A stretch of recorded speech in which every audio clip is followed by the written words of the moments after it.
The second edition of CISF Vande Mataram Coastal Cyclothon 2026 was launched virtually from Major Dhyan Chand National Stadium in New Delhi on Wednesday. DD India's Narayan Singh spoke to Director General of CISF, Praveer Ranjan, on the main objective of the cyclothon and how it promotes awareness about coastal security and the message of fitness among people. The second edition of the Vande Mataram CISF Cyclothon, the flag-off took place at the Major Dhyan Chand National Stadium in Delhi, and right now I am joined by the Director General of the CISF, Praveer Ranjan. Sir, a very warm welcome. The flag-off has been done. So overall, what are the key aspects of this cyclothon this time around? See, this second edition of Vande Mataram Coastal Cyclothon, which we flagged off today, it was flagged off by Honorable Minister of State, Mr. Nityanand Rai ji. This coastal cyclothon has actually started from the two coasts, on the eastern side from Bakali and on the western coast from Lakhpat Fort in Gujarat. And we will cover a distance of almost 6,600 kilometers.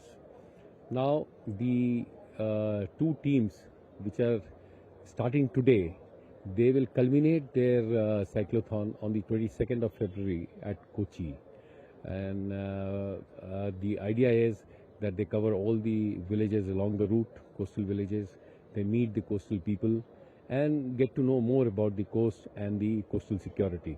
There is also about the fitness and the health and taking that Fit India movement at the next level through this cyclothon.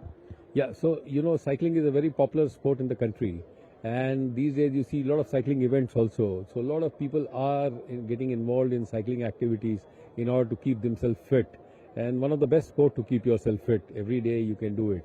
Which used to be part of our daily routine in the villages. Now gradually as we have moved more urbanized, so I think the cycling went down. But now even in the cities you see there is a lot of enthusiasm for cycling. People are coming forward, people are participating in cycling events. So we decided to take this event, cycling, to all these coastal areas to inspire the youth of these villages, coastal villages, to come and participate in the Fit India program also. So the Sports Ministry has also given us their cooperation in organizing this event, and we will carry the message of Fit India to all these villages as well. So definitely the cyclothon, the Vande Mataram CISF cyclothon is not about just the coastal security, but apart from that, it is about taking the fitness, taking the Fit India movement at the next level. With camera person Piyush, Narayan Singh, DD India, Delhi.